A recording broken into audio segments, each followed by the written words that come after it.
신뢰 구축 없이 평화로 가는 길은 열리지 않습니다. 저 정의당은 한반도 신뢰 프로세스와 동북아 평화협력 구상 등 박근혜 대통령의 외교안보 구상이 성과를 거두기를 바라고 있습니다. 이를 위해서 적극적으로 협력하겠다는 의지도 밝힌 바가 있습니다.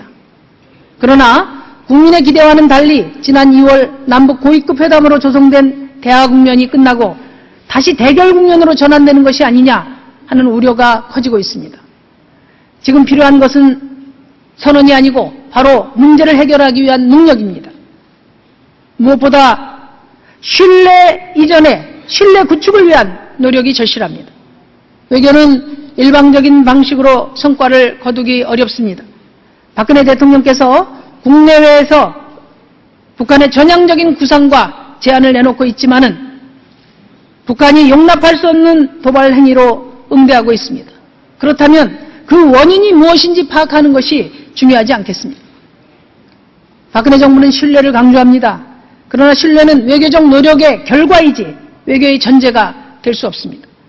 상대가 변화하는 모습을 보일 수 있도록 어떻게 유인할 것인가가 바로 외교 전략이고 능력이고 의지가 아닙니까? 남북대화 역시 마찬가지입니다. 2000년 3월 고 김대중 대통령께서 베를린 선언을 했을 때 북한은 긍정적인 반응을 보였고 석 달 후 남북 정상회담이 열렸습니다. 또 남북 정상회담 후에는 북한 독일 간의 수교가 이루어졌던 것으로 기억합니다. 이것은 국제적인 협력 구도 속에서 관련 당사국 간의 사전 신뢰 구축 과정이 충분히 있었기 때문에 가능한 일이었다고 저는 생각합니다. 통일은 그냥 운 좋게 주어지는 것이 아니라 길고도 험난한 평화를 향한 노동 끝에 기적처럼 주어지는 선물인 것입니다. 지금 육자회담 조속한 재개를 위해서 힘을 쏟아야 합니다.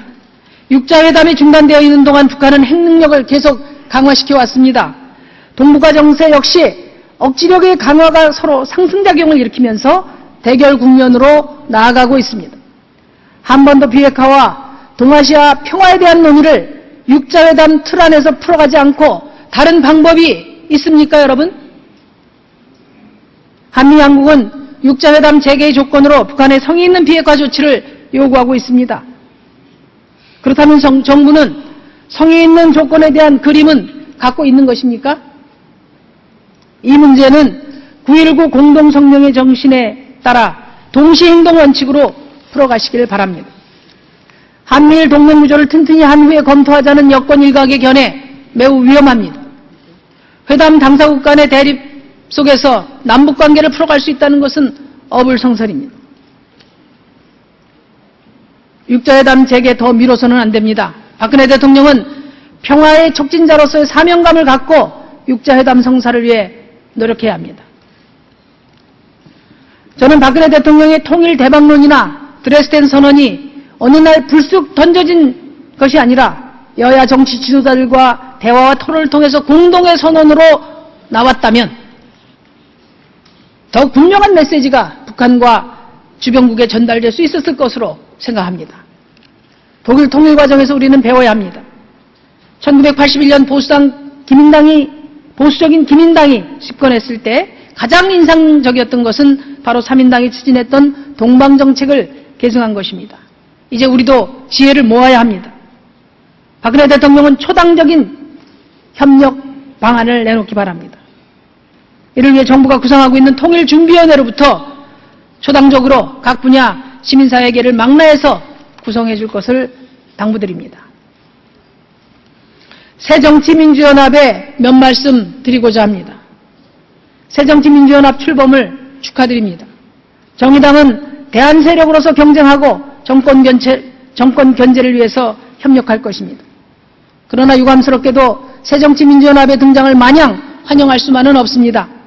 새정치민주연합의 출현은 휘청대던 거대 양당 체제의 수명을 다시 연장시켰고 근본적인 정치개혁을 향한 정의당의 사명은 한층 더 무거워졌습니다. 쉽지 않은 길이지만 정의당은 낡은 양당 체제를 넘어서는 정치개혁을 위해 흔들림 없이 나갈 것입니다. 아울러 저는 이번 지방선거에서 박근혜 정부의 독주를 막아야 한다는 많은 국민들의 바람을 존중합니다. 저희 정의당은 이번 지방선거에서 당의 승리와 더불어서 야당으로서 박근혜 정권을 견제하는 데 주어진 책임을 다할 것입니다. 그러나 새정치연합의 출범에도 불구하고 지방선거를 맞는 야권의 전망은 점점 어두워지고 있습니다. 이런 현실을 직시하면서 저는 새정치민주연합에 몇 가지 고언을 드리고자 합니다. 먼저 기초정당공천제 폐지 논란 중단하십시오. 새정치민주연합은 창당 일성으로 민생중심 정치를 천명했습니다. 지금은 싸움을 해도 민생과 경제민주화를 두고 해야 하며 농성을 해도 기초연금 문제나 남재준 국정원장 퇴진을 위해 할 때입니다. 지난 국회 정개특위에서는 3개월 내내 비례대표제 확대 등 실질적인 개혁과제는 다뤄보지도 못한 채 정당공천제 폐지 정쟁에 모든 시간을 허비한 바 있습니다. 이제와 합당의 명분이라고 해서 공천제 폐지 문제를 또다시 정치의 중심으로 끌어내는 것은 옳지도 않고 적절하지도 않습니다.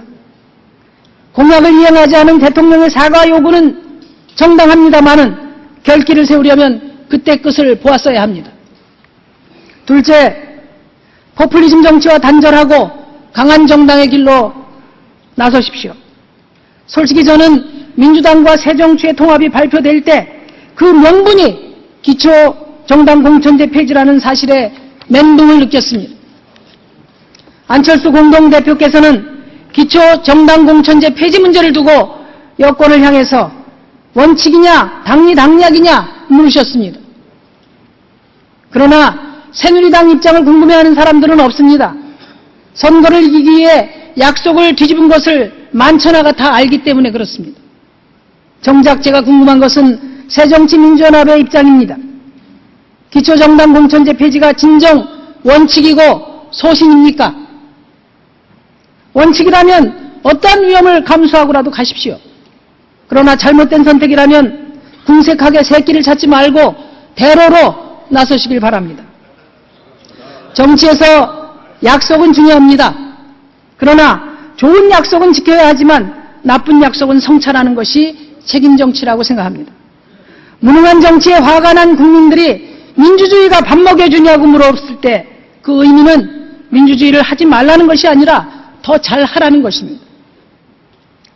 기초정당공천제 폐지는 잘못된 특권을 내려놓는 정치개혁이 아니라 책임 정치를 포기하는 것입니다. 새정치가 아니라 반정치입니다. 과거 야권은 위기에 몰릴 때마다 더디 가더라도 정당을 제대로 만드는 정도로 가지 않고 임기응변으로 정당의 책임을 무너뜨리는 포퓰리즘의 길을 걸어왔습니다. 그것이 야당을 계속 약화시켜왔다는 지적을 새겨야 할 것입니다. 호랑이를 잡으러 호랑이굴에 들어갔다면 마땅히 호랑이를 잡아야 합니다. 호랑이굴로 들어간 수많은 착호 갑사들이 호랑이를 잡은 것이 아니라 스스로 호랑이가 되어 나타난 사례는 수도 없이 많습니다. 안철수 공동대표께서는 통합결정을 두고 거대 양당 구조의 한 축을 새정치의 그릇으로 쓰는 길이라고 말씀하셨습니다. 그렇다면 이제 선택에 대한 책임을 져야 합니다. 실천으로 보여주시기 바랍니다.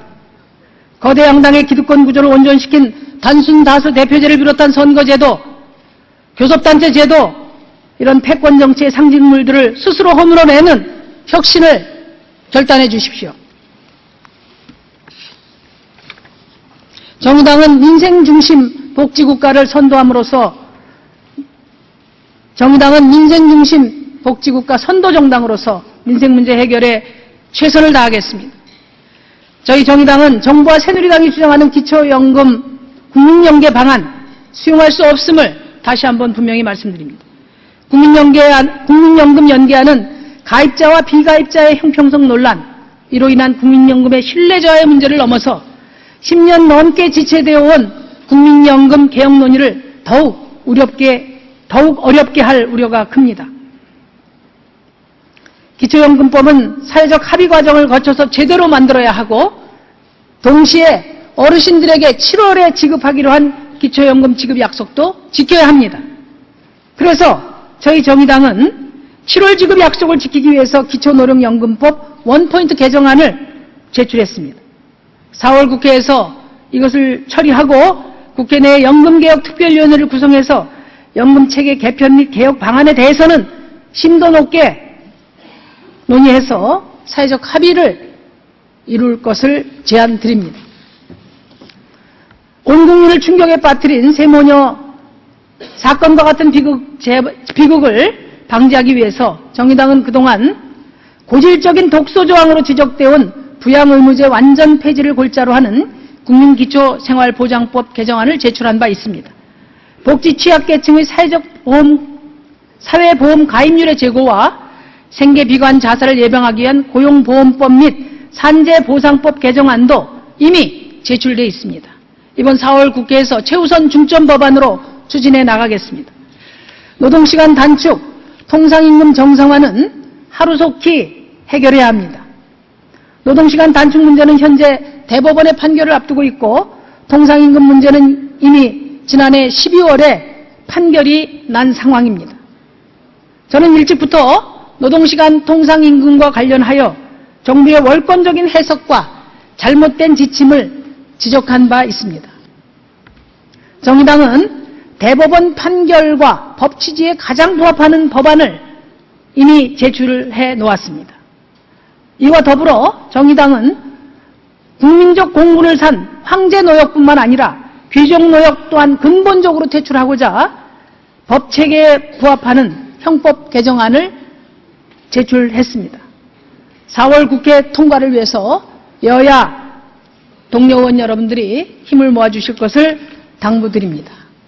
존경하는 국민 여러분, 곧 6월 지방선거가 있습니다.